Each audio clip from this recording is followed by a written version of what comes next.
For 30 years, the world's biggest companies, we're talking IBM, GE, Bell Labs, they all tried and they all failed to invent one thing: a bright blue LED.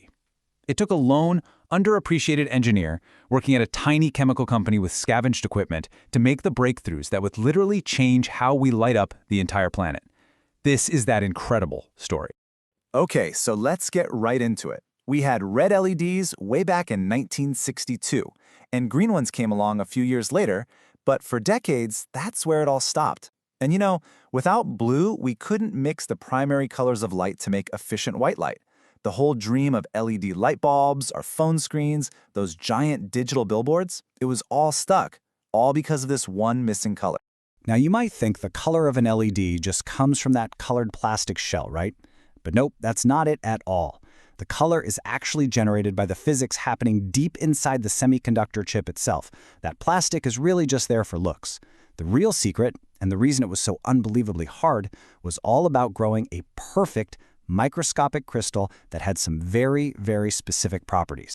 So to really get why blue was kind of the final boss of LEDs, we need to do a super quick tour of how they actually make light. It all comes down to how electrons behave inside different kinds of materials. Think of it like this. In a conductor, like a copper wire, electrons can flow freely. It's like a wide-open freeway. In an insulator, like rubber, it's a total traffic jam. Nothing moves. But semiconductors, they're the interesting ones. They're like a road with a small gap in it, and electrons can be pushed to jump across that gap. And that gap, it's called the band gap. So here's how we get them to make that jump. We basically sandwich two special types of semiconductors together. One has extra electrons, and the other has empty spots, which we call holes. When we run electricity through it, the electrons are forced to jump from their side over to the side with all the empty holes. And as they fall into these holes, they release a little burst of energy in the form of a light particle, a photon. Voila, light! And here is the absolute key to this whole puzzle. The size of that fall, the band gap, determines the color of the light. A small fall creates low-energy light, which is red. A slightly bigger fall gives you green light. But to create high-energy blue light, you need a material with a really, really large band gap. And for 30 years, nobody on Earth could find a material that would work. So, for 3 decades, finding a material with that perfect, large band gap seemed pretty much impossible.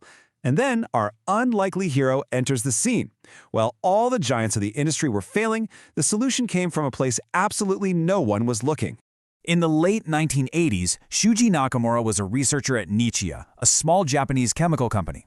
His whole division was bleeding money. His lab equipment was literally built from scavenged parts he welded together himself. His own bosses were telling him his work was a complete waste of time. So, in a moment of pure desperation, he went to the company's founder and pitched a total moonshot. Let me be the one to finally invent the blue LED. But you know, Nakamura's motivation wasn't just about pure science.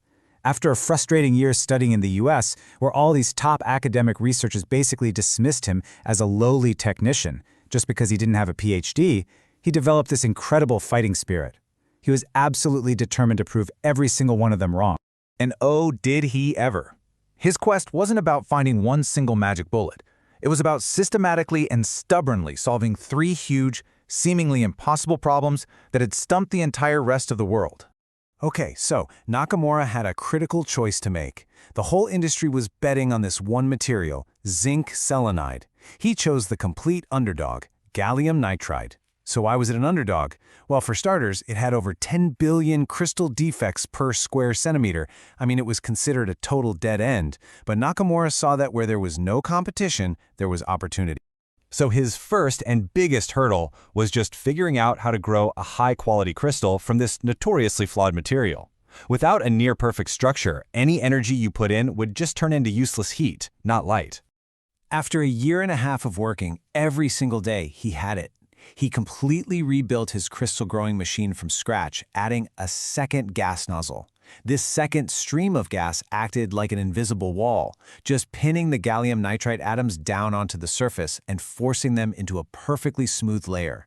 It was an idea so out there, so counterintuitive that nobody else had even bothered to try. So he had a perfect crystal. Awesome. But remember that p-n junction we talked about? Well, no one had ever been able to create the p-type version of gallium nitride, the side with the positive holes. And without that, You simply can't make a working diode. The answer, once he found it, was just so elegant and simple. Nakamura discovered that these stray hydrogen atoms were getting stuck inside the crystal, basically plugging up all the holes. So, what was his solution? He just heated the crystal. Yep, that's it. This process, called annealing, gave the hydrogen atoms just enough energy to escape, leaving behind a perfectly functional p-type material. Brilliant.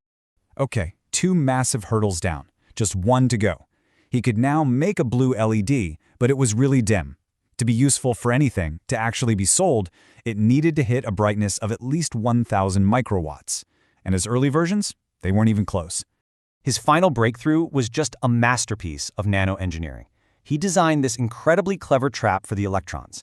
He created a tiny well to attract them, and then he capped it with a hill to keep them from escaping. This forced way more electrons to fall into holes and release that beautiful blue light, which dramatically boosted the brightness. And with that, the 30-year search was finally over. But the impact of what he had just created, well, that was only just beginning. The first working prototype, it didn't just meet the goal, it completely shattered it. At 1,500 microwatts, it was over 100 times brighter than any previous attempt from anyone, anywhere. It was so bright you could easily see it in broad daylight. The entire electronics industry was just stunned. With the blue LED in hand, manufacturers could finally create white light just by coating it with a simple yellow phosphorus. And that unlocked everything. The adoption of LED lighting absolutely exploded, going from just 1% of the market in 2010 to over half the market today. So why does this all matter? Well, the energy savings are just staggering. Lighting accounts for about 5% of all global carbon emissions. A full switch to LEDs could save an estimated 1.4 billion tons of CO2 every single year. To put that in perspective, that's like taking nearly half the cars in the entire world off the road.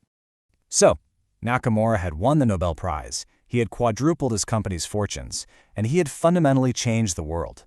But the story of his own reward, well, that's a little more complicated. For an invention that created what is now an $80 billion global industry, his company, Nitride, awarded him a bonus for the patent. You want to know how much? $170. After a long legal battle, he was eventually awarded more, but most of it just went to cover his legal fees. And this really leaves us with a huge question. You see, Nakamura's story isn't just about physics and engineering. It's a story about determination, about defiance, and about the shocking contrast between the value of one brilliant idea and the reward given to the person who actually had it. It forces us all to ask, what do we truly owe our greatest innovators?